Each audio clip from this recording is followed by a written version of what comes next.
우리의 육체나 정신, 영혼의 건강을 보위하는 최고의 적임자는 누구인가? 그것은 바로 각 개인 자신이다. 우리는 자신에게 도움이 된다고 생각하는 방향으로 자기식대로 인생을 살아가다 일이 잘못돼 고통을 당할 수도 있다. 그러나 설령 그런 결과를 맞이하더라도 자신이 선택한 길을 가게 되면 다른 사람이 좋다고 생각하는 길로 억지로 끌려가는 것보다 궁극적으로는 더 많은 것을 얻게 된다. 인간은 바로 그런 존재이다. 오늘 뭐 볼까 고민하는 분들을 위한 취향 추천 팟캐스트 책플릭스. 이번 에피소드는 존 스튜어트 밀의 자유론 속 한 구절로 시작합니다.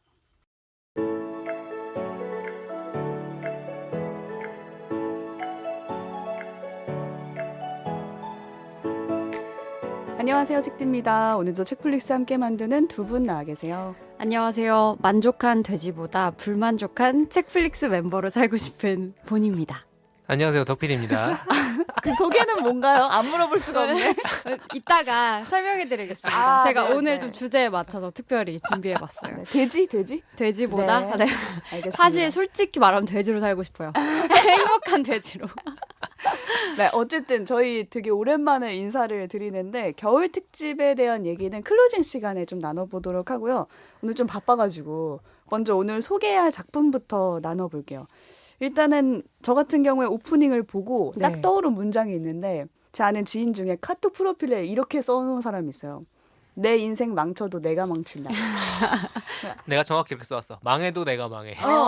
근데 이렇게 선포한다는 거는 그게 사실 이렇게 선언하지 않는 이상 사실 쉽지가 않다라는 말과 그럼요. 맞는 말 같은 거예요. 자기 멋대로 살아가고 싶은데 음.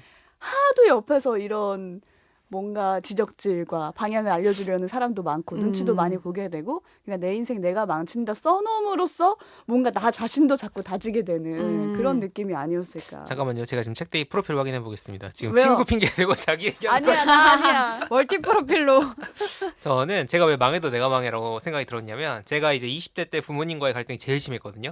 딱 이거였습니다. 부모님은 안정적인 직장 빨리 구해서 편하게 살아라. 그게 편한 거다. 경험들이 있으시니까. 근데 나는 그렇게 살기 싫다. 부모님은 그러다 고생해. 살아봐서 결과가 아는, 보여. 그치요. 살아봐서 아는데 실제로 고생도 해보셨고요. 주변에 그리고 이제 어른들은 더 비교할 대상이 많잖아요. 이렇게 사는 사람, 저렇게 사는 사람. 그쵸. 그러니까 이제 저를 얼마나 답답하게 봤겠어요. 그쵸. 근데 그때 제가 했던 얘기가 딱 이거였습니다. 부모님이 알려준 소위 정답 루트로 살 때 불행해지면 부모님을 원망할 텐데 그렇죠. 그거 어떻게 책임지실 거냐. 내 인생 그치. 내가 사는 거지. 내가 선택한 길로 가서 망하면 나만 막으면 되는 거잖아. 진짜 하여간 자식들 다 똑같아. 그치. 저도 그러니까. 똑같은 얘기 했었어요. 근데 이 오프닝을 제가 이번에 선정을 했잖아요. 근데 그 선정했을 시점이 12월의 마지막 주말이었거든요.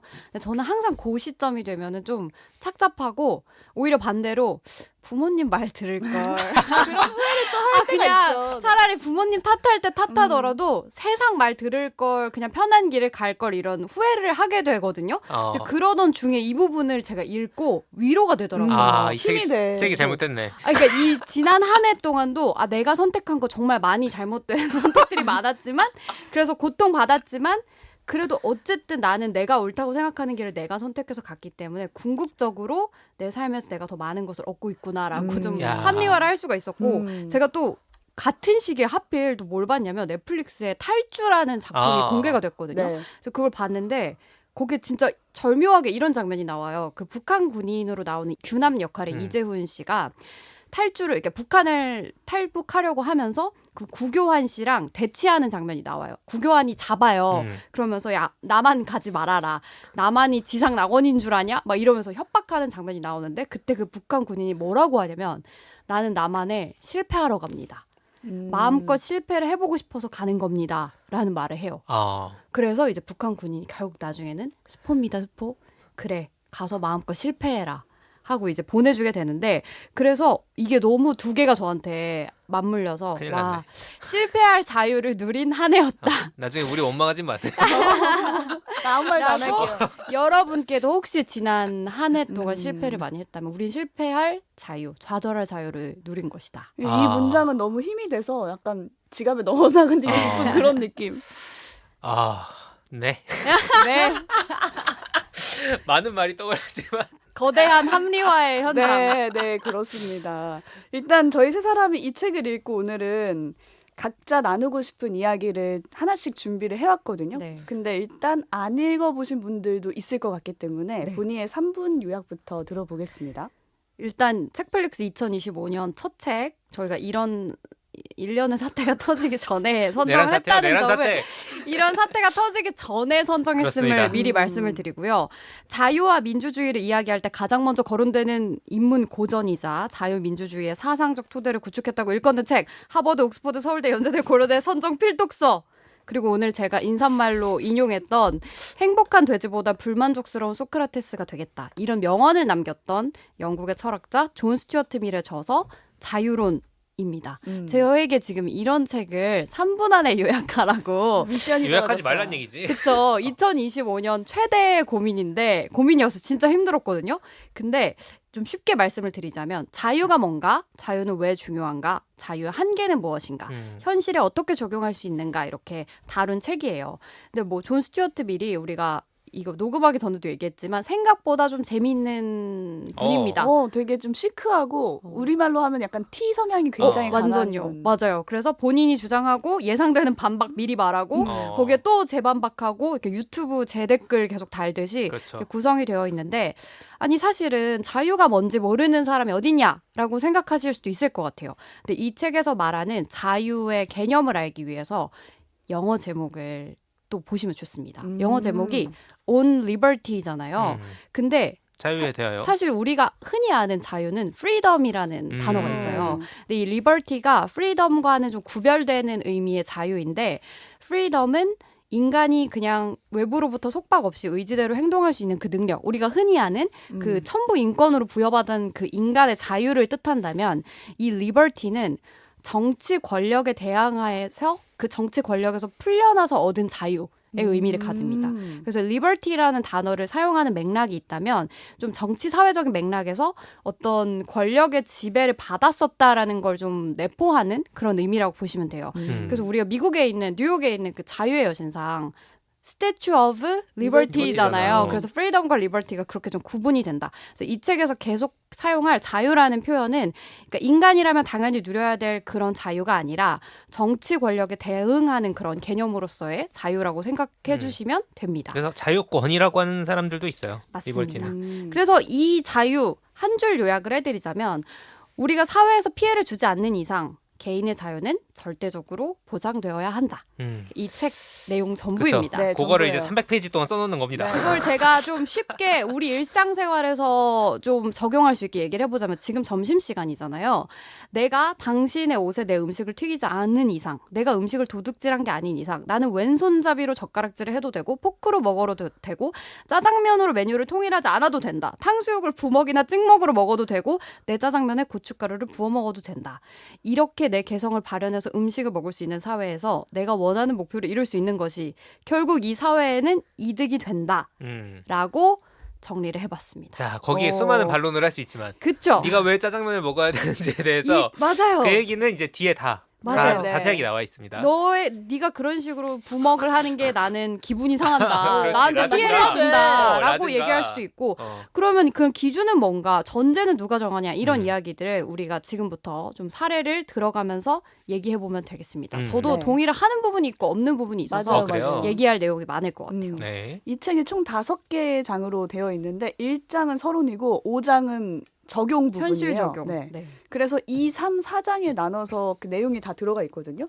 각각 그 또 절묘하게 자기가 인상적인 장이 다 달랐어요. 다 달랐어요. 네. 근데 그 중에 제가 인상적이었던 장은 2장이어서 그 얘기부터 해볼게요. 2장은 생각과 토론의 자유라는 주제로 적혀져 있고 저한테 엄청 큰 감명을 준 장입니다. 그래서 얘기하기 전에 두 분께 이런 얘기를 물어보고 싶었어요. 자신의 생각을 잘 말하시는 편인가요, 두 분? 그러니까 뭔가 다 같이 있는 자리에서 누구 할 말 있으면 해봐. 라든지 너의 생각은 어때 했을 때 그런 거 의견을 표출하시는 편인지. 누구랑 같이 있느냐가 굉장히 중요하죠. 어느 자리에서든. 어느 자리에서든. 저는 전형적인 한국인이에요. 아 지금 진짜 본인 표정을 보여드리고 싶습니다. 저도 왜냐면 이런 점이 정말 싫어요, 제 자신이. 근데 전형적인 한국인 여성이어서 쿠셔너라고 하죠, 소위.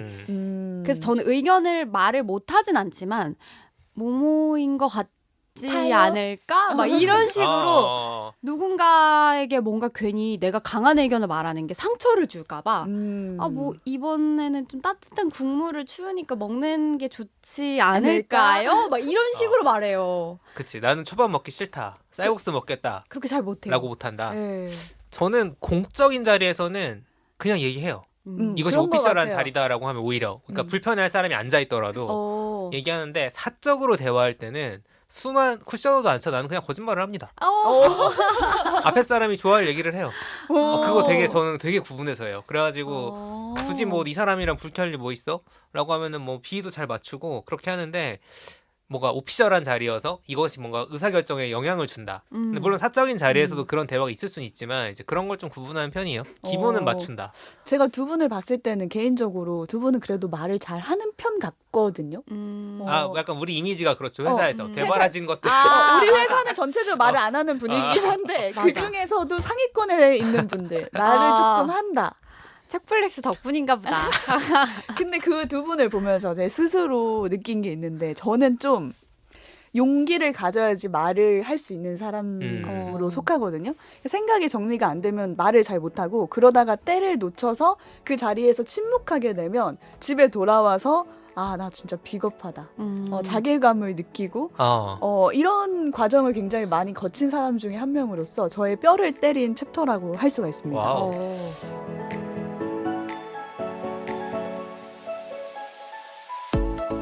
이 챕터에서는 다른 의견을 가질 자유 그리고 그것을 표현할 자유에 대해서 말을 하고 있는데 앞서 간단하게 보니가 이제 설명을 해주셨지만 여기서의 존재는 100% 누구나 옳을 수 없다. 거기에 동의를 한다면 다른 사람의 의견도 다 틀렸다고 볼 수 없다. 맞아요. 라고 말을 하고 있고요. 알고 보면 또 상대의 의견이 옳을 수도 있다. 그리고 혹여 틀렸다고 하더라도 그 안에 작은 부분의 진리를 담고 있을 수 있다. 그러니 다른 사람의 의견이 필요하고 그리고 그걸 싹 다 무시해버리고 나의 의견을 관철시킨다면 거기에 대해서 사람들이 검증이 거치지 않은 그런 의견이기 때문에 누구도 거기 의견에 영향을 받지 않는다. 그건 하나의 편견에 불과해버린다. 그러니 옳고 그른 걸 떠나 누구나 자신의 생각을 말하고 토론하는 게 중요하다라는 게 이 챕터의 골자입니다. 그렇죠. 대통령실에서 이상한 소리를 해. 얘기는 할 수 있다는 거지. 말은 할 수 있지만 모두가 그게 이상하다고 생각해도 그럼요, 법적으로 그럼요. 말이 안 된다고 하더라도 말은 네. 할 수 있다. 근데 이런 이야기를 펼치면서 저한테 꼭 하는 말처럼 들렸던 부분이 인용구를 제가 가지고 왔는데 이렇게 써 있어요. 누구나 다 실수할 수 있으므로 어느 누구도 판단하려 해서는 안 된다고 한다면 어떤 일이 벌어질까? 우리 생각이 틀릴지도 모른다는 두려움 때문에 각자의 생각에 따라 행동하는 것을 완전히 포기한다면 자신의 이익을 지키는 것이 불가능해진다. 각자가 마땅히 해야 할 일도 할 수 없게 된다.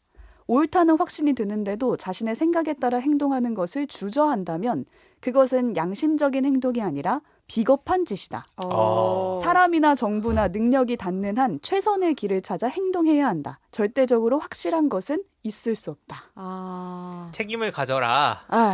그러면서 이런 멋진 말을 덧붙입니다. 우리는 각자의 생각이 자기 자신의 행동을 인도하는 진정한 길잡이가 될 수 있음을 믿어도 된다.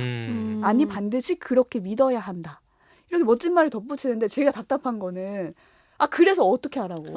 그 용기를 가져야지. 저의 문제는 근데 용기를 어떻게 가지냐. 그 방법이 저는 너무 그렇죠. 궁금한. 내 의견에 확신을 갖고 이게 옳은 것 같아라는 확신이 있었을 때 저는 말을 할 수가 있는데 그 확신을 갖는 방법이 무엇이냐. 그게 궁금했던 거예요. 근데 그 뒤에 방법이 나와요. 이거 되게 좋은 책이었네, 책디한테. 맞아요. 네. 되게 감명받았다니까요. 거의 자기계발서 수준으로. 형광펜 처음으로 처음 이렇게 나와요. 어떤 문제에 대해 가능한 한 가장 정확한 진리를 얻기 위해서는 의견이 상이한 모든 사람들의 생각을 들어보고 나아가 다양한 처지에 있는 사람들의 시각에서 그 문제를 이모저모 따져보는 것이 필수적이다. 현명한 사람치고 이것 외에 다른 방법으로 지혜를 얻은 사람은 없다. 다른 사람의 생각과 자신의 생각을 비교하고 대조하면서 틀린 것은 고치고 부족한 것은 보충하는 일을 의심쩍어 하거나 주저하지 말고 오히려 이를 습관하는 것이 우리 판단에 대한 믿음을 튼튼하게 해주는 유일한 방법이다. 라고 말했어요. 우리가 생각하는 엄청 똑똑한 사람들도 결국 그들이 똑똑하고 올바른 방법으로 나아갈 수 있는 유일한 방법은 다른 사람들의 의견을 듣고 그렇죠. 맞아요. 그걸 시정하는 거라는 거예요. 그렇게 봤을 때 독서 모임이 굉장히 좋은 예시가 될 수도 결국 있다. 내가 옳았다. 그리고 그 얘기는 결국 유튜브를 그만 보라는 얘기예요. 아니 그것도 얘기가 다를 수 있어. 이 유튜브 저 유튜브 다 보란 다 얘기일 수도 있지. 근데 유튜브는 보통은 내가 옳다고 생각하는 것만 점점 그렇죠. 강화돼서 추천을 해줘. 보여주니까 알고리즘. 유튜브를 그만 보고 독서 모임을 나가면 아. 진리에 가까워질 수 있다는 얘기인 거죠. 아. 근데 여기서 반박을 수십 개 또 반박을 할 수 있는 제가 독서 모임 해보지 않았습니까? 반박을 또 해보면 굳이라는 생각을 할 수도 있는 거예요. 아니 내가 혼자 읽고 혼자 이것도 나의 생각하고 다른 의견이야. 그때 인정합니다. 혼자 생각하고 그냥 이 귀찮은 과정을 안 하면 그만 네. 아니냐. 내 의견을 굳이 다른 사람과 나눔으로써 시정할 필요는 뭐가 있을까. 이런 반박이 들어온다면 여기에 대한 대답을 또 이렇게 명확하게 말을 해요. 제 소름 끼친 문단인데 과거에 뛰어난 사람들 가운데 대다수는 오늘날의 우리가 보기에는 틀린 생각을 하고 있었으며 맞아. 오늘날 맞아요. 아무도 수긍하지 못할 수많은 일을 주장하거나 행동으로 옮겼다. 그런데도 인류의 생각과 행동이 지금처럼 놀라울 만큼 이성적인 방향으로 발전해 올 수 있었던 것은 무슨 까닭일까? 맞아. 자신의 잘못을 시정할 수 있는 능력 덕분에 이렇게 된 것이다. 인간은 토론과 경험에 힘입어 자신의 과오를 고칠 수 있다. 그러니까. 맞습니다. 맨날 유튜브 보고 술만 먹으면 안 된다는 거죠. 맞아요. 진짜 누구 가부장제, 노예제, 뭐 여성 투표 참정권 이런 거 다 비상식적인 거였고 소수 의견이었잖아요. 그걸 폐지하자는 의견이. 그렇죠. 그 당시에는. 그런 거 생각하면 좀 소름 돋아요. 그러니까요. 인류는 진보한다는 믿음이 있는 거죠. 그러니까. 그쵸. 근데 그 진보한다는 믿음을 가질 수 있는 건 우리가 그 과거를 시정할 수 있는 능력을 가지고 있기 때문이다. 다른 사람 얘기를 들었기 때문에. 혼자 그걸 가지고 있는 생각으로 남았다면 자신의 잘못을 시정할 기회조차 얻지 못했다는 게 이 챕터에서 말하는 그렇죠. 부분이거든요. 용기가 점점 생기는데요? 근데 저는 이게 되게 어렵다고 생각해요. 어렵긴 하죠. 사실 이론적으로는 오케이인데 자신이 막 주장했던 부분을 누가 틀렸대. 그러면 오케이. 그 부분 인정해. 내가 잘못했어. 라고 하는 사람들이 10명 중에 몇 명이나 될까. 그 쉽지 않죠. 근데 유독 우리나라가 좀 그걸 퍼스널하게 받아들이는 것 같지 않아요? 내 개인적인 의견이 비판으로. 틀렸다고 하는 거를 나에 대한 공격으로 받아들이는 그 구분을 못하는 게 동아시아의 특징이에요. 유교 문화권. 예전에 제가 배운 바로는 왜 그럴까? 그렇구나. 모르겠어. 저도 좀 들었는데 까먹었어. 저도 좀 그런 게 있어요. 약간 막 긁힌다고 그래야 되나? 그럴 저도 수 좀 있어. 그런 것 같아서 저도 많이 안 그러려고 노력하고 있어요. 그래서 이제 서구권에서 어린 학생들이나 이제 20대 대학생들이 토론하는 방식은 훨씬 공격적이거든요. 어떻게 맞죠, 보면 맞아요. 우리 대학교에 있는 교실보다. 맞아. 그런 것들이 근데 서로의 어떤 뒤끝이 없는 거지. 그쵸. 우리는 없겠지? 쿠셔너가 있잖아요. 항상 모든 토론에는 쿠셔너가 한 명씩 그렇죠. 껴있고 그렇게 맞아. 하는데 저는 오히려 정말 잘못을 깨끗이 인정한다거나 아니면 그 본인의 의견을 수정하는 이런 사람을 봤을 때 되게 신뢰가 생기고 이런 사람하고 말했을 때 내 생각이 조금 더 업그레이드가 되는구나를 느낄 때가 있어요. 그거 되게 중요하죠. 그래서 그런 사람하고만 말을 하고 싶어. 맞아. 그거 되게 사실은. 중요해요. 그래서 두 분도 혹시 누군가한테 뭔가 영향을 받아서 자신이 업그레이드 되는 느낌이라던가 이런 경험이 있으신지 궁금했어요. 사실 적절한 대답인지 모르겠지만 어제 냉장고를 부탁해라는 예능 프로그램을 봤는데 거기에 아시죠? 다들 이제 셰프들 저명한 셰프들이 쭉 나오시고 도전을 하시잖아요. 에드워드리 나오잖아요. 맞아요. 넷플릭스가 그 다음 편을 봤는데 거기에 김풍 작가가 있어요. 네. 근데 김풍 작가는 유일하게 이제 정통 셰프 출신이 아니잖아요. 그쵸. 그래서 어떤 방법을 틀린다거나 이러는 경우들이 있습니다. 그래서 어제도 제가 누구누구 씨의 뭐 레시피를 이렇게 차용했습니다라고 표현을 했어요. 근데 옆에서 최현석 셰프가 그건 차용이 아니라 카피죠. 이렇게 딱 공격을 한 거예요. 근데 딱 벌써 이제 긴장되잖아요. 그러니까 뭐라고 했냐면요. 그럼 카피하겠습니다. 오케이 인정해. 그렇게 하고 그러면서 막 요리를 하다가 뭔가를 잘못한 거예요. 뭔가 방법을 잘못한 거예요. 그래서 그 옆에서 이연복 셰프가 엄청 권위 있는 셰프가 아니 요리사가 그렇게 하면 안 되지 이러니까 전 요리사가 아닙니다. 라고 하는 거예요. 근데 제가 그 모습이 남편이랑 둘이 보다가 김풍이 제일 멋있다. 너무 너무 멋있고 사람이 유연하고 자기 틀린 걸 다 받아들이되 또 자신만의 독창적인 그래요. 요리를 또 그렇게 만들어내는 거예요. 우리가 가장 이입하기 좋은 캐릭터잖아. 맞아요. 그래서 이게 지금 원래 준비했던 답은 아니었지만 말씀을 듣다 보니까 이런 사례를 제가 최근에 봤던 그 다른 사람의 이야기를 듣고 또 자신도 자신의 틀림을 인정하고 또 발전해 나가는 사람이 김풍 작가님이었습니다. 근데 거기서 충분히 이걸 왜 카피라고 말씀하시죠? 그럴 수도 있잖아요. 제가 차영이라고 한 이유는 뭐 때문인데요? 하고 이제 뭐 또 붙을 수도 맞아요. 있고. 근데 그냥 네 인정한 카피하겠습니다. 거죠.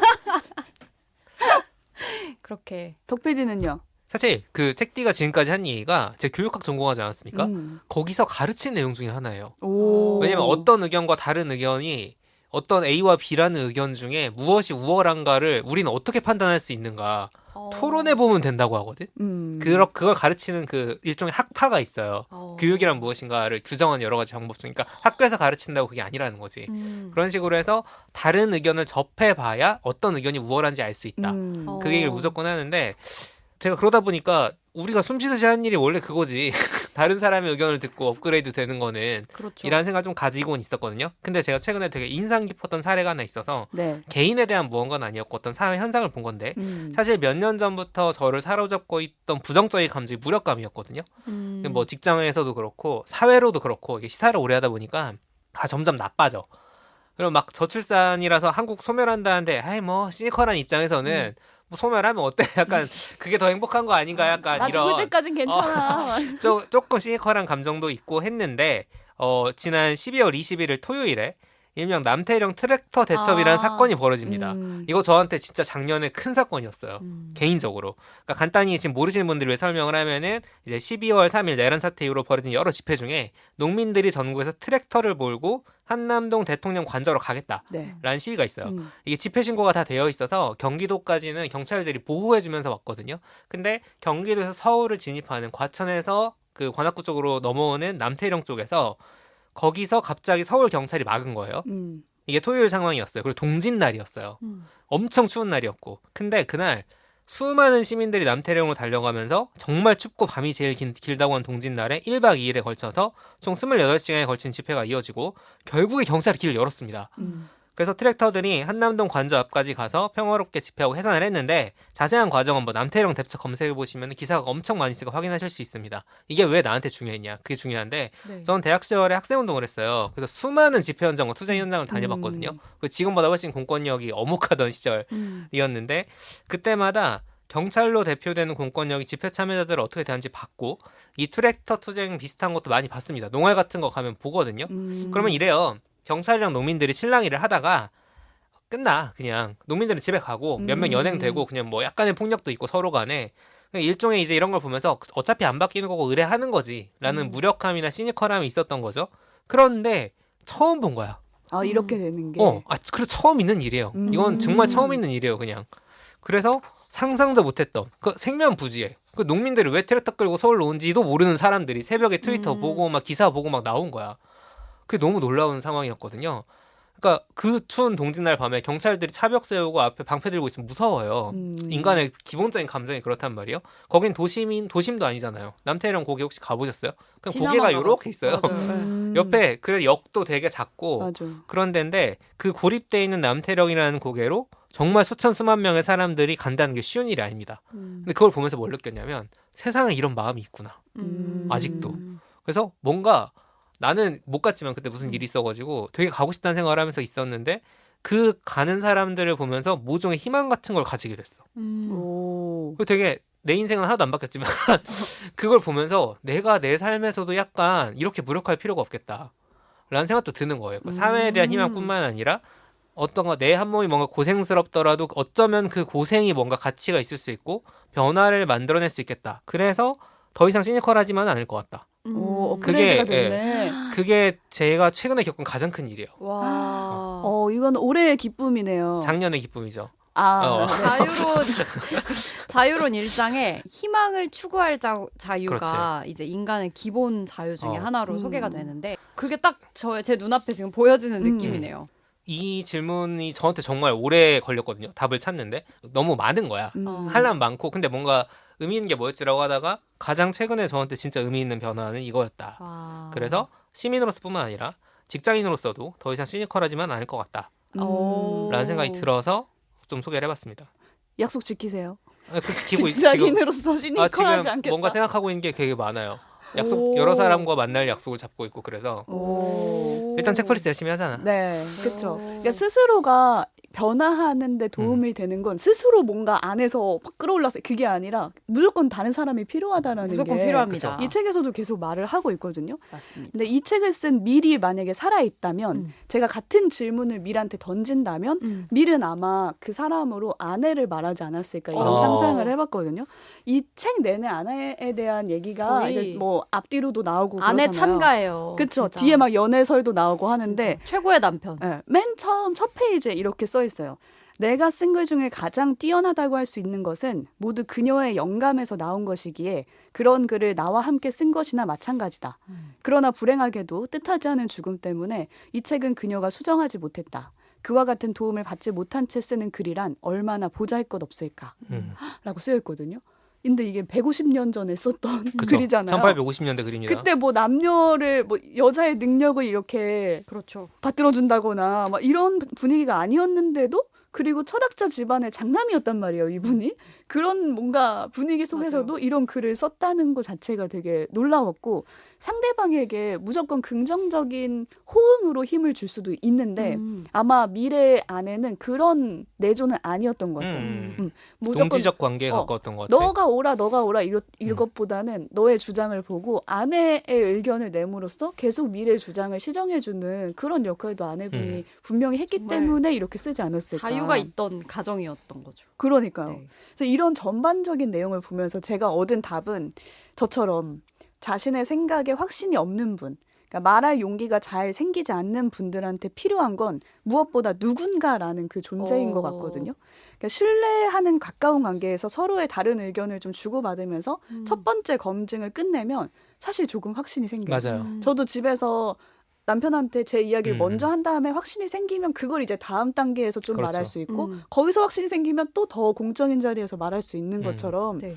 그 가까운 관계에 한 사람이 필요하다. 그런 사람을 한번 만들어 보는 게 문제 해결에 도움이 될 수가 있겠다라는 네. 생각이 들었습니다. 그러니까 안전하게 내 의견을 말하고 공격적이지 않은 피드백을 받을 수 있는 오 맞아요. 내가 틀렸다 하더라도 그렇죠. 네.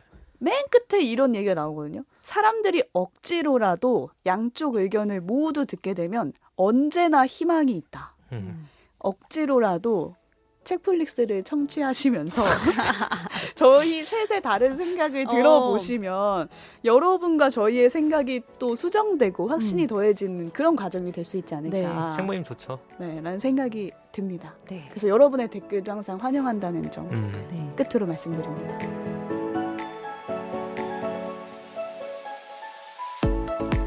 책디에게 그 부분이 이렇게 확 와닿았다면 저에게 확 와닿았던 부분은 4장이었거든요. 네, 그럴 것 같아요. 근데 여러분 그 얘기 오프닝 아시죠? 골라고 보세요. 톨스토이의 유명한 말 중에 또 제가 명언 좋아하잖아요. 네. 그 행복한 가정은 다 비슷하게 생겼고 제가 정확히 기억 안 나는데 안나 카레니나 첫 문장이 행복한 가정은 다 비슷하고 불행한 가정은 다 각자 다른 이유로 불행하다라는 말이 있잖아요. 제가 이걸 좀 인용을 해보자면 자유가 실현되어 있는 공동체는 모두 다 비슷한 모습을 띠고 있다고 생각을 해요. 이게 무슨 말이냐면 자유 좋죠. 근데 우리 공동체 안에서 자유라는 가치가 실현되고 있는지를 무엇을 보고 확인할 수 있을까? 자유의 결과로 나타나는 것이 무엇일까라고 했을 때 저는 평소에 편견이 없는 사람을 좋아하거든요. 그래서 편견이 없는 사람은 자유롭고 다른 사람 얘기를 들을 수 있는 사람이다라고 생각했는데 밀은 이렇게 얘기합니다. 자유의 결과는 개성이다.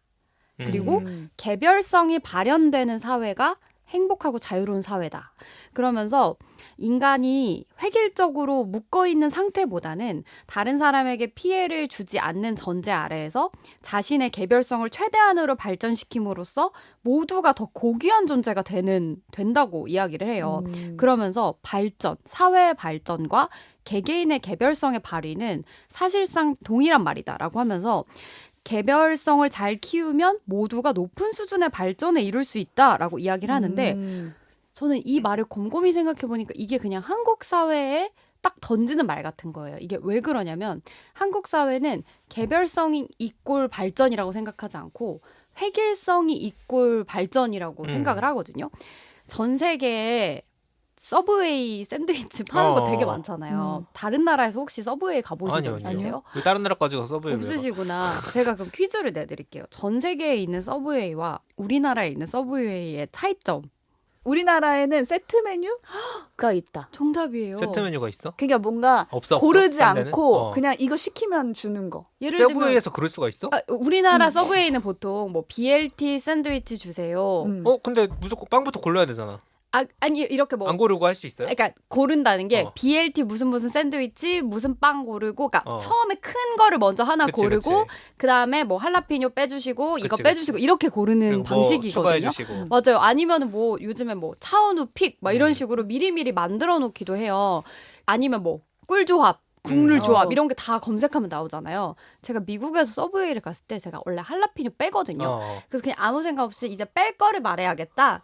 그래서 할라피뇨를 골랐더니 할라피뇨를 넣어주는 거예요. 그러니까 미국 서브웨이는 넣을 거를 하나하나 다 말해서 그냥 조합을 해야 되는 최종 거예요. 조합을 제가. 만들어주는 거야? 내가 스스로. 근데 제가 너무 놀란 게 그 상황에서 제가 완전 패닉이 온 거예요. 그렇지. 패닉이 오지. 뭘 골라야 될지 분명 이 햄에 어울리는 소스는 뭔지 이게 그러니까. 분명 룰이 있을 것 같은데 내가 잘못된 소스를 골라서 맛없는 샌드위치를 만들면 어떡하지? 이게 불안이 막 와서 제가 그 순간에 내가 나이를 몇 먹고 샌드위치 하나 못 고르는 사람이구나라는 생각이 든 거예요. 근데 그러면서 우리나라에는 모든 면에서 이 서브웨이와 같은 국룰이 있다.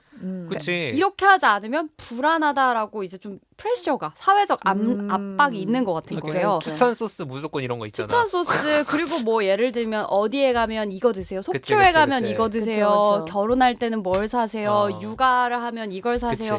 다 정해져 있는데 그것에서 벗어나면 불안이 되고 근데 그 말은 결국 획일성에서 벗어나면 불안해지는 사회가 되고 모두가 불안해서 벗어나기 위해서 획일성으로 들어가서 개별성을 발휘하지 못하고 행복과는 점점 멀어지는 인간의 그 고매한 그 의식을 발현하는 것에서 점점 멀어지고 개성에서 멀어지는 게 한국의 성인이 되는 과정이라는 생각이 들더라고요. 맞는 그렇죠. 것 같아요. 그러니까 책임이라는 게 생기니까. 항상 뭘 구매할 때도 무언 큰 행사를 치를 때도 검색을 통해 평균 가격 그렇죠. 이런 거를 찾아보게 되거든요. 당연하죠. 작년엔 뭘 했는지 다른 회사에선 뭘 했는지 이런 걸 좀 찾아보게 되잖아요. 그래서 저는 여러분께 이런 질문을 드리고 싶었습니다. 혹시 한국 사회에서 정해놓은 여러 가지 그런 국룰들 중에서 좀 불편하다. 난 이건 따르기 싫다. 그러니까 반항심이 느껴졌던 적, 반항해봤던 적 있으신지. 저는 이거 보자마자 결혼을 얘기를 안 할 수가 없어요. 야, 나 지금 결혼해라라고 써놨는데. 제가 저는 딴 거 있어요. 근데 결혼을 한 입장에서는 그 과정을 거쳐오면서 결혼에는 유난히 국룰이 많아요. 사실 앞서 말씀드린 그 평균 가격 검색도 스드메 평균 가격 맞아. 이런 거 검색하고 예물 평균 가격 다들 얼마짜리를 얼마큼 하느냐 그리고 내가 얼마에 해야지 손해보지 않고 적당한 가격에 싸지도 않은 비싸지도 않은 거를 내가 해냈느냐 이런 거 그리고 결혼을 하려면 각자 얼마를 준비해서 모아서 해야 되느냐 이렇게 해라 저렇게 해라 하는 이 결혼 문화가 정말 싫었고 그거를 부수기 위해 여러 가지를 저도 뭐 예물 예단 다 안 하고 뭐 신혼여행 갔다가 선물 사오는 거 그런 것도 아무것도 안 하고 저희 예산에서 할 수 있는 최대한으로 열심히 했는데 그 과정이 진짜 힘들었거든요. 저도 너무 온갖 공감해요. 겐세이가 들어오죠. 남의 말을 귀등으로 듣고 심지어 엄마 아빠의 말도 귀등으로 넘겨야 되는 그런 상황을 견뎌야 된단 말이에요. 한국에서는 그런 국룰이 예의로 또 포장되기도 하잖아요. 예의가 없다라고 생각하기도 하고 저는 결혼할 때 뭘 느꼈냐면 한국 사람들이 예를 들면 대학 진학, 결혼 정말 잘해야 되는 거 이거 망하면 인생 망한다라는 가스라이팅을 평생 당하는 게 두 개잖아요. 근데 대학 진학은 불행인지 다행인지 수치화가 다 돼 있어. 그래서 내가 어느 정도 수준이고 어떤 대학이 좋은 대학인지를 눈으로 확인할 수 있으니까 좌절할 때 좌절하더라도 내가 그 수준을 맞출 수가 있거든요. 근데 결혼은 눈에 보이는 게 없고 저는 결혼할 때 느낀 게 1000명의 커플이 있으면 1000개의 다른 결혼이 있고 1000개의 사연이 있는 건데 그거를 대학 진학처럼 줄을 세우려고 하다 보니까 막 어디 들어가려고 막 하니까 너무 힘든 거예요. 근데 저는 다행히도 또 코로나여서 다행이야. 진짜 저는 솔직히 말하면 갑자기 결혼식장에 몇 명 이상 못 들어옵니다. 이거 정해졌을 때 속으로 크게 빅 그치. 스마일 했습니다. 이거 혹시 오지도 그런지 물어봐야겠다. 오지도 그때 결혼했잖아. 맞아요. 네. 그래서 그게 모든 것의 변명이 되어줄 수가 그렇지, 있었어요. 그렇지. 아유 잘 됐다 이러면서 맞아요. 아 코로나라서. 그렇구나. 네. 국룰이 이제 두 분은 결혼 얘기하면서 이제 결혼 시기의 과정에서 그쵸 그쵸. 회사의 국룰이라면 저는 결혼하라는 것 자체가 아, 그 해야 얘기였어요. 되냐? 해야 되냐였어요. 맞아. 안 할 수도 있는 사람한테 왜 그렇게들 권하는 건지. 특히 이제 오래 사귄 연인이 있다 그러면 당연히 결혼해라 하는데 맞아. 비혼인 상태로 그 관계를 유지하는 게 행복할 수 있거든요. 맞아요. 그리고 나는 그렇게 해가지고 나한테 결혼을 해야 된다는 얘기 한 사람들보다 내가 더 행복한 것 같을 때가 되게 많은 거야. 지금의 관계가. 그러니까 웃기죠, 약간. 맞아. 아유 뭐 알바냐고. 그쵸. 그러니까요. 아 내가 비혼으로 살아. 그게 당신한테 무슨 해가 되냐고요. 그렇지. 자, 그 해가 되는 부분은 좀 이따 얘기해 봅시다. 아 뭐 있을 수 있죠. 있을 수 있죠. 네 깜빡했네. 자유는 언제 제한될 수 있는가 좀 이따 얘기해 보고. 그러니까 이래서 이게 어려운 거예요. 저는 식당 가잖아요. 남편이랑 식당 가면은 아주머니들이 처음 보는 사람인데 결혼한 지 몇 년 돼서 애를 왜 안 낳아? 이러면서 막 화를 내요. 화를 내? 전 경비 아저씨가 저를 볼 때마다 일하지 말고 애 낳으라고. 저도 여행 그만 다니고 애 낳으라고. 그렇다고 합니다. 네. 진짜. 여러분 각자 지금 분노하시는 국룰들이 있으실 것 같아요. 저희 연령대를 좀 고려해 주시면 왜 결혼 얘기 가지고 그러니까 이런지 이게 왜 아실 수 있고. 슬프냐면요. 나도 애를 낳고 싶은 마음이 있어서 슬픈 것 같아요. 이걸로 최근에 아빠랑 크게 싸웠답니다. 자 다시 돌아갑시다. 네. 개성. 그래서 너의 개성을 살려봐. 그래서 저는 이게 실천하기가 되게 어려운데 이렇게 생각했어요. 그냥 현실에 적용했을 때 저 사람은 왜 저래? 이해가 안 되네? 라는 생각이 들 때 그게 너랑 뭔 상관이니? 이걸 스스로에게 한번 반문해보는 그렇죠. 그런 습관을 가지는 게 개성 발휘에 도움이 되지 않을까 생각합니다. 그렇죠. 그리고 저는 이 챕터에서 되게 인상적이었던 게 천재가 살아나야 되는 사회가 돼야 된다 뭐 어. 이런 얘기가 있잖아요. 맞아요.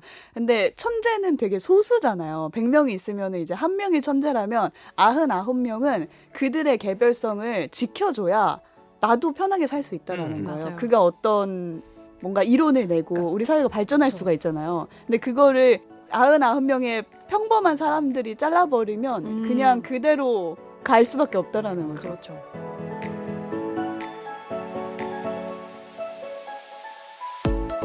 두 분이 지금까지 자유가 왜 제한되면 안 되는지 열심히 자유론의 한 챕터들을 통해 설명을 하셨는데 그럼에도 불구하고 이런 자유는 좀 제한해야 한다라고 생각하시는 게 있나요?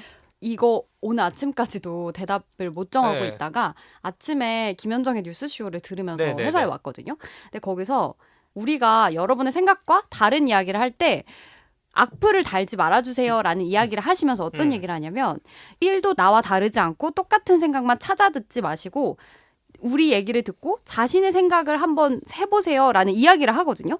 그러면서 제가 어떤 생각이 들었냐면 마지막 챕터의 이 책에 자유를 포기할 자유는 없다라는 말이 나와요. 근데 그러면서 노예제도를 예시로 드는데 저는 유튜브를 보면서 나는 내 생각을 유튜버에게 맡기겠어 라고 말하는 것은 마치 난 그냥 노예로 살겠어 라고 선언하는 것과 같은 말이다 라는 생각이 들더라고요. 그래서 우리가 현대사회에는 노예제도가 없지만 내가 생각하기 귀찮아, 판단하기 귀찮아, 그래서 그냥 이 유튜버가 마음에 드니까 이 사람 생각을 내 생각이라고 생각해야지 라는 그게 자유를 포기하는 행동이라는 생각이 들더라고요. 그렇죠. 그러면서 그 자유를 포기할 자유는 우리에게 없다.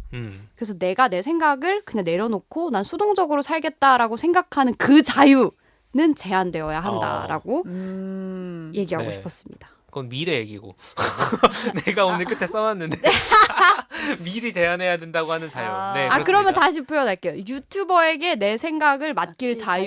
그건 없다. 그건 없다. 그렇죠. 네. 저는 그 대전제가 있잖아요. 다른 사람에게 해를 끼치지 않는 한 모든 걸 하여라라고 했기 때문에 해가 되는지를 일단 판단해야 되는데 그게 어려워요. 자기가 해를 끼치고 있는 것 자체를 모르는 사람들이 그렇지. 많단 말이에요. 그래서 그걸 모르는 사람한테 당신의 이런 말이 나한테 해가 되를 말을 해야 되는데 그 말을 침묵시키는 그 자유를 제한해야 한다. 이거 그거네. 아까 그 생각과 표현의 자유 그쵸. 그렇죠. 네, 네. 그 챕터를 많이 읽었기 네. 때문에 이게 내란 사태 그 포고론 나왔을 때 언론과 출판은 네, 계엄사의 그쵸. 통제를 받는다고 그렇죠. 했잖아요. 그쵸. 뭐 말 같지도 않은 소리. 그런데 이제 언론사는 내가 그걸로 인해 어쩌라고. 피해를 봤으면 말을 해야 되는 어쩌라고 거죠. 이러면서 이제 다른 상황들이 펼쳐졌지만 그렇죠. 어려운 이유가 있습니다. 이 질문이. 왜냐면 밀은 엔간하면은 제한하지 말라고 하거든요. 맞아요. 맞아요. 맞아요. 그러면서 이제 우리가 앞에서 얘기했던 여러 가지 얘기들에서 나왔던 거. 그러니까 남들에게 피해 주는 자유 아니면 다 오케이. 그러니까 예를 들어 내가 국회의원이 싫다고 해서 국회의원을 구금하거나 폭력을 행사하면 안 되죠. 그쵸. 그쵸. 안 이거 되죠. 너무 심플하잖아요. 근데 그쵸. 이런 폭력은 직관적으로 이해가 쉬워요. 제 말이요. 근데 너무 미래 쉽잖아. 시대에는 유튜브가 없었다고요. 그래. 네. 그리고 유튜브까지 그래서 유튜브의 사례가 아니라 그때 있었던 복잡한 얘기를 가지고 이제 그 논증을 합니다. 쉽게 맞습니다. 말하면. 맞습니다. 자, 타인에게 피해를 주지 않는다면 자유를 제한할 수 없다. 피해가 뭐냐? 이제 여기서부터 복잡한 일이 벌어지는 맞아. 거예요. 제가 치약 이상하게 짜는 걸로 남편이 저한테 뭐라 해서 난 치약을 맘대로 짤 자유가 있어. 있어. 당신에게 피해를 주지 않잖아. 그 치약을 바라보는 내가 마음이 고통스러워서 그렇지. 피해를 받는다.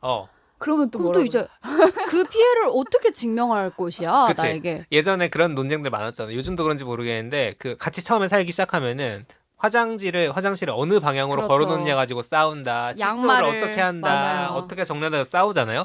그게 이제 서로의 자유에 대한 침해인가.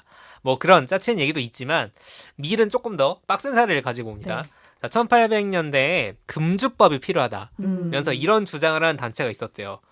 자, 들어보십시오. 술을 거래하는 것은 나의 권리를 침해한다. 사회가 무질서해지기 때문에 안전과 관련된 권리를 침해하고 내가 낸 세금으로 알코올 중독자를 부양해야 하기 때문에 나의 평등권이 침해된다. 또한 술은 사회를 위험하게 하고 약화시키며 타락시킴으로써 내가 몸담고 있는 사회 속에서 사람들끼리 서로 돕고 교류하며 자유롭게 내 자신의 도덕적이고 지적인 발전을 추구해 나갈 권리가 침해된다. 쉽게 말하면 술이 만화의 근원이니까 금지하자라는 건데 사실 술을 싫어할 수 있고 그쵸. 위험하기 때문에 여러 규제가 있죠. 근데 술 때문에 이 모든 피해가 발생한다라고 주장하는 건 수도 없이 많은 다른 사례에 적용할 수 있습니다. 비약이 있죠. 네가 결혼을 그런 식으로 안 하면 나의 행복 추구권이 침해돼. 네가 결혼식 스드메를 이렇게 하지 않으면. 그치. 라든가 이게 다른 사람에게 피해 주지 않는 경우에 자유는 보장받아야 한다는 원칙을 마치 인정하는 것처럼 하면서 그렇죠. 피해를 막 만들어내는 거잖아요. 그 기준을. 예컨대 나와 다른 종교를 가진 사람. 그 사람이 나의 안녕을 침해한다고 주장할 수 있고 이런 식이라면은 같은 종교를 가졌어도 같은 기독교 안에서도 예를 들어 신념이 조금 다른 사람들이 있을 수 있는데 무조건 이 목사님 말대로 해야 된다고 한다거나 가족의 형태가 내가 생각하는 것과 다른 사람이 나의 안전을 위협한다고 하거나 그렇게 그렇죠. 주장할 여지가 있죠. 발생하지 않은 범죄에 대해서 미리 걱정을 한다거나 그쵸. 이런 사람들은 이런 위험이 있어 라고 한다거나 그렇기 때문에 어떤 자유는 제한되어야 한다라고 주장하는 사람들이 있습니다. 근데 밀은 이런 주장에 대해서 괴물 같은 원칙이다. 왜냐면 이렇게 해버리면은 모든 자유를 다 제한해버려야 되는 거예요. 그렇죠. 그런 식으로 해서 이렇게 논리적으로 뭔가 말하는 것 같지만 사실상 절대로 증명될 수 없는 피해가 직접적으로 증명될 수도 없고 사실 어떻게 보면은 과하게 다른 사람의 자유권을 침해하는 경우에는 이런 경우는 이제 인정할 수 없다라고 밀도 선을 딱 긋고요. 그런 밀에게도 자유가 제한될 수 있는 경우가 있습니다. 아까 이제 그 보니가 말한 것처럼 일단 노예가 될 자유는 없다. 자유를 포기할 자유는 없다. 그건 깔고 들어가는 거고요. 재밌는 사례가 있어서 갖고 와봤어요. 어떤 사람이 다리를 건너려고 하는데 네. 이 다리는 안전하지 않은 게 확실해. 건너가면 무너져. 그 상황에서 그 사람을 강제로 붙잡아서 돌아서게 하는 거는 어떻게 보면 신체의 자유를 침해한 거잖아요. 그렇죠. 이동의 자유를 침해한 거고. 하죠. 근데 이거는 미리 볼 때는 자유의 침해가 아니라고 합니다. 왜냐? 개인의 자유라는 거는 자기가 원하는 것을 하는 건데 이 사람은 다리에서 떨어져 죽는 걸 원하지 않을 것이기 때문에 뭐 적극적인 자살의 의지가 없었다면은 예를 들면 그렇기 때문에 이 사람이 지금 모르고 떨어질 것 같은 상황에서 그 사람을 구속하는 것은 잡아서 끌어내리는 것은 자유의 침해가 아니다. 자유보다는 생명이라는 거네요. 생명을 지켜준 거죠 어떻게 보면은. 그러니까 어떤 행위 하나만 가지고 뭘 판단할 수 없고 그 앞뒤에 깔려있는 이 사람이 뭘 원하는지 라든가 그래서 무엇을 할 수 있는지 어떤 결과가 예상되는지까지도 고려할 필요가 있다라고 하는 건데 또 다음에 나온 얘기는 뭐냐면 다리가 안전한지 아닌지 모호한 경우가 있잖아요. 대부분 그렇죠. 현실에서는. 위험성이 존재해. 그럴 때 어떻게 해야 되냐? 위험을 경고하되 알고도 당사자가 다리를 건넌다고 하면 막지 말아야 한다. 이게 마치 부모님이 우리를 앞에서 키운 오프닝에서 한 방식이네요. 얘기랑 똑같은 예. 거예요. 그러니까 웬만하면 제하지 말라는 거야. 웬만하면 하지 말아야 되는데 너 죽어 하면서 이제 꺼내는 거는 그건 자유의 침해라고 볼 수 없다라는 거고, 또 제가 재밌게 본 사례, 게으를 자유가 있는가. 아니 밀 되게 웃긴 사람인 게 진지하게 이 얘기를 막 써요. 게으를 자유가 있는가. 뭘 아셔야 본인이 되냐면 게으르다? 밀은 엄청난 천재였습니다, 여러분. 게으르지도 않고. 네. 게으르다고 처벌하면 안 되는 거 아니냐. 독재 사회가 아니라면 당연한 건데. 근데 예를 들면 게으름 혹은 마음만 먹는다면 얼마든지 해결할 수 있는 이유만 가지고 자녀를 양육할 의무를 다하지 않을 때, 그쵸. 네. 이런 경우는 그 의무를 이행하게끔 하는 거는 이건 독재가 아니다. 그렇기 때문에 이게 지금 처음에 보니가 오늘 방송을 시작하면서 프리덤과 리버티 차이 얘기하고 자유는, 리버티는 일종의 정치적 권리와 관련된 거라고 했잖아요. 그렇기 때문에 법적인 의무라든가 사회를 유지하는 데 필요한 무언가는 항상 같이 갑니다. 맞습니다. 나의 개인적인 무언가가 아닌 거예요. 그래서 이러한 의무, 특히 사회를 지속시킬 의무에 대해서는 밀도 이런 경우는 자유를 제한할 수 있다 라고 이제 일정한 장치를 둡니다. 근데 의무가 뭐냐. 그러니까 늘 가지고 전제가 밀 자체가 공리주의자예요. 네, 맞아요. 네. 그래서 효용이 극대화되는 걸 추구하죠. 맞습니다. 네. 근데 이제 의무가 뭐냐 가지고 논쟁을 시작하면 끝이 없어요. 그냥 민주주의가 원래 그런 거예요. 그렇죠. 또 법치주의가 원래 그런 거란 말이에요. 어떤 건 법으로 규정이 돼 있고 아니고가 그쵸. 있으니까. 그쵸. 그래서 이제 밀은 이외에도 독약을 판매할 자유, 그쵸. 예를 들어 성매매나 도박에 관련된 자유, 이런 거에 대해서 여러 논점을 던져놓고 혼자서 또 막 대답을 해요. 그러니까 이거는 이렇습니다. 저건 되게 저렇습니다. 재밌지 않아서요? 혼자 자문자답을 막 합니다. 되게 말랐을 것 같아요. 신경질적인 것 같지 않아? 생각이 너무 많아. 되게 소화가 많이 안 되셨을 것 같아요. 네, 그렇습니다. 그래서 더 궁금하신 분들은 좀 찾아보시면 재밌을 수 있어요. 네, 이 아저씨 약간 촌철살인 팩트폭행 네. 이런 거 되게 잘하고 되게 인간을 100명 중에 99명은 멍청한 사람으로 보고 맞아요. 그래서 그건 사실은 엘리트인데. 이게 우리가 2025년에 읽으면 좀 그치, 당연한 그치. 소리 아니야 할 수도 있는데 이 책이 여러분 1859년도에 그때 나온 이 책이에요. 책입니다. 그 시점을 상상을 하고 이제 맞아요. 하셔야 네. 된다라는 거고요. 유튜브는 어떤 시대니까 미리 이 시대를 살았다면 유튜브 보지 말라고 했을 것이다. 유튜브에 악플, 그러니까 저는 그 생각을 한 거예요. 밀한테 유튜브 악플, 애매한 선에 비꼬는 악플을 보여주고 이거를 그치. 제한합니까 맙니까 물어보면 밀도 대답 못한다. 저는 제한하지 말아야 한다고 할 것 같아요. 어. 다른 의견도 노출은 그러면 돼야지. 제가 밀 악플 답니다. 가서. 그러니까 아저씨. 그것도 자, 그렇습니다. 결국 한마디로 이제 마지막 챕터니까 자유라는 게 이제 사회를 구성하는 핵심 원리로서, 사회를 유지하고 구성하는 핵심 원리로서 기능을 해야 한다. 그것이 각 개인들의 행복과 사회 전체의 효용을 높인다. 이런 얘기를 자유라는 키워드를 가지고 그리고 여러 가지 논점들을 가지고 하고 있기 때문에 조금 현학적인 얘기인 것처럼 들릴 수 있지만 이거 실생활로 이렇게 갖고 오기 시작하면은 정말 재밌는 네. 질문들이 떠오릅니다. 그러니까요. 안전벨트 안 매는 건 왜 처벌을 받아야 하나? 그런 거라든가 주변 사람들과, 그래서 저희가 나눈 이야기들뿐만 아니라 주변 사람들과 좀 꼬리에 꼬리를 무는 질문과 토론을 하기 좋은 쟁점들이 많이 담겨 있거든요. 저희가 비록 이제 내란 사태를 계기로 이것 때문에 고른 책은 아니었어요. 아니었지만 하지만 책을 좀 앞당겨 읽은 건 있습니다. 네네. 근데 이제 이걸 가지고 주변 사람들 좀 얘기를 해보시면은 꽤 괜찮은 경험일 수 있다. 물론 싸움까지 갈 수 있으니까 거기까지 안 가는 장치들을 마련해 놓으시길 바라고, 관련해서는 책플릭스 105화에 다른 의견이라는 챕터가 있습니다. 네네. 반드시 같이 들어보시기 바랍니다.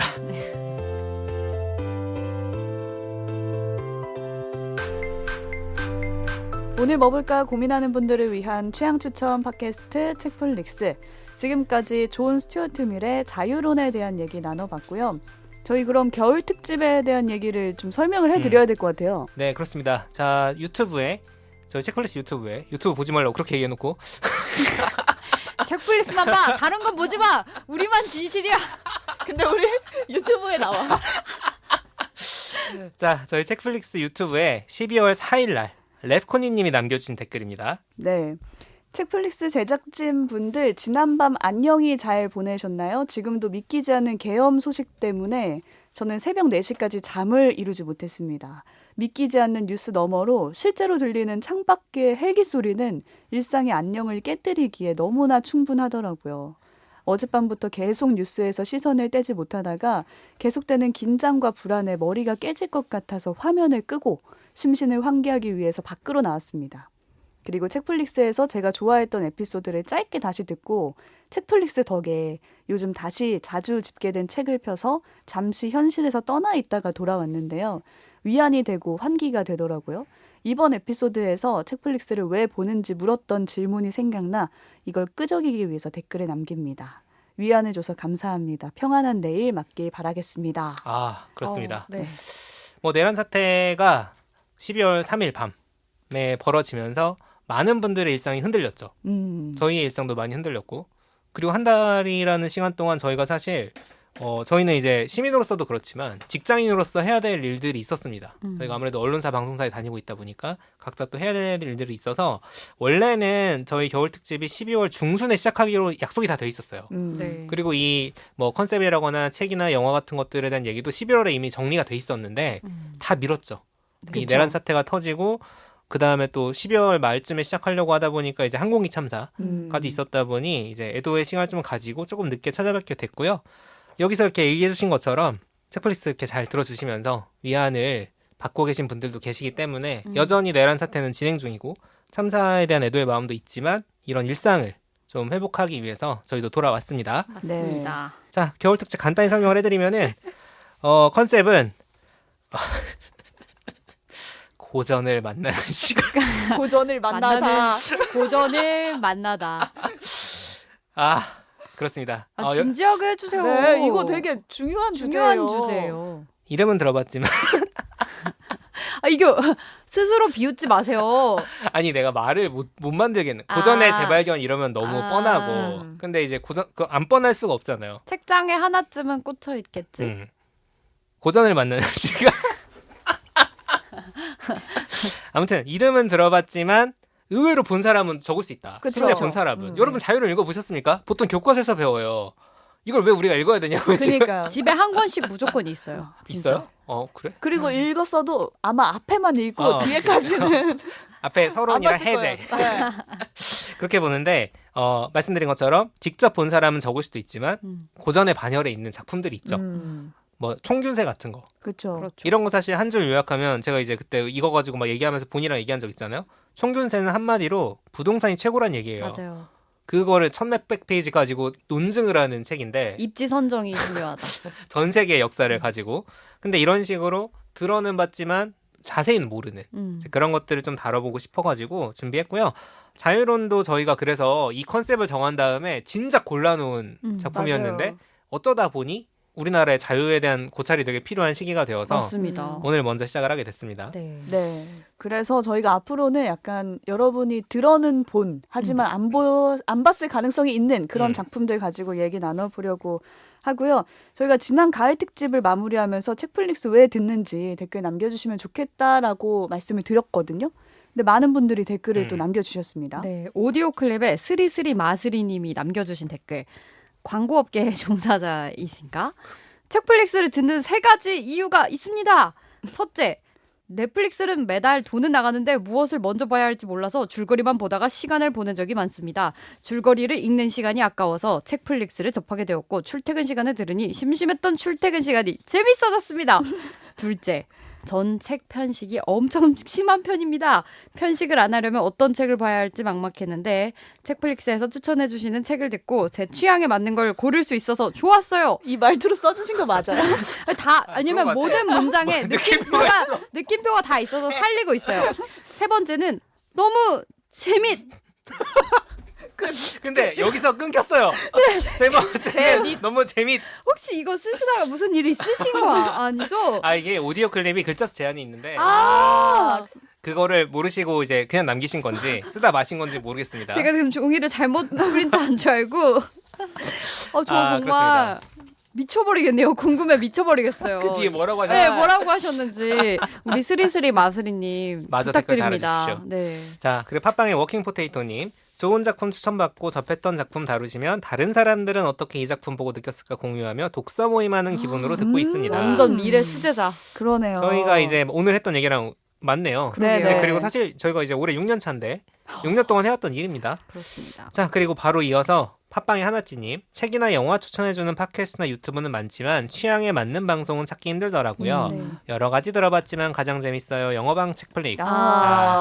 그 책플릭스 후기를 유튜브에 For TV, TV를 위하여님께서 약간 이거- 논문을 써주셨어요. 이거 어쩌다 보니까 자꾸 이분 댓글을 보니까 읽게 되네. 네. 저 아닙니다. 그 For TV님이 이제 책플릭스의 매력 정리해 주셨습니다. 1번, 넘나 재밌다. 2번, 부러워서 내가 직접 이런 모임을 만든다고 생각해보자. 모집, 세팅, 시간 조율, 장소 섭외, 멤버 관리, 발제, 진행, 정리, 정산. 할 게 너무 많은데 이 모든 게 다 세팅된 채로 내가 있는 곳까지 와줘서 나는 말하지 않고 그냥 듣기만 해도 되는 영화, 책 모임이 생기는 건데 마다할 이유가 0.0000001이라도 있나? 이거를 하기 싫어서 저희가 책 모임이 폭파됐죠. 저랑 책디랑 원래 하던 책 모임이 너무 와, 귀여워. 근데 이거 너무 하다가 감사하다. 지쳐가지고. 그리고 3번이 중요해요. 3번. 똑똑하면서 선한 느낌까지 주는 사람들은 보기 어려운데 여기 오면 4명이나 만날 수 있다. 죄송합니다. 그들의 얘기가 공감 가고 너무나 재밌고 힐링된다. 가끔 빵 터지기까지. 4번. 소설은 대체 왜 보지? 라는 생각을 하고 살았었는데 제대로 영업당해서 소설책들을 사서 보기까지 할 정도로 바뀌었다. 물고기는 존재하지 않는다를 사서 하루 만에 다 읽었는데 얼마 뒤부터 주변 사람들이 이 책 얘기를 하길래 완독한 티를 내면서 좀 뿌듯했다. 좋았죠, 이 책. 그 외 영업당한 책들도 너무 만족스러웠다. 5번. 4번의 이유로 믿음으로 만들어진 살면서 꼭 볼 책, 영화 리스트를 만들어가고 있다. 6번. 안 읽은 책이나 영화 얘기가 나와도 책플릭스에서 들은 내용으로 슬쩍 아는 척할 수 있다. 6번은 이번 겨울 특집에 아주 적합하신. 그쵸. 맞습니다. 이건 뭐 A뿔 줘야 되는 거 아닌가요? 와, 거의 뭐 진짜. 6가지로 이렇게 정리를? 장학금 드리겠습니다. 네. 이어서 유튜브의 퐁당님. 저는 네 분의 수다가 정말 좋습니다. 마음에 와닿는 주제도 좋고 내용을 어쩜 그리 알차게 풀어주시는지 지적 허용도 채워주시고요. 책플릭스 보면서 소개해주신 책도 여러 권 샀어요. 출판사에서 좀 들어야 되는데 그렇지 않습니까? 특히 뒤토크 수단 사랑입니다 라고 남겨주셨는데 이제 종합을 해보면 말투를 좀 살려서 네. 읽어주세요. 하트도 붙여주셨는데 이거 심지어 하트 더 있었어. 그 종합을 해보면 일단 저희가 사실 이거 댓글 남겨달라고 한 이유가 저희가 뭔가 방송을 만들어야 되는데 여러분이 주신 의견을 반영을 해서 만들면 좋겠다라고 했거든요. 뭐 어떤 좀 근데 역시나 구체적인 얘기는 하나도 없습니다. 그냥 영업을 잘한다. 그죠?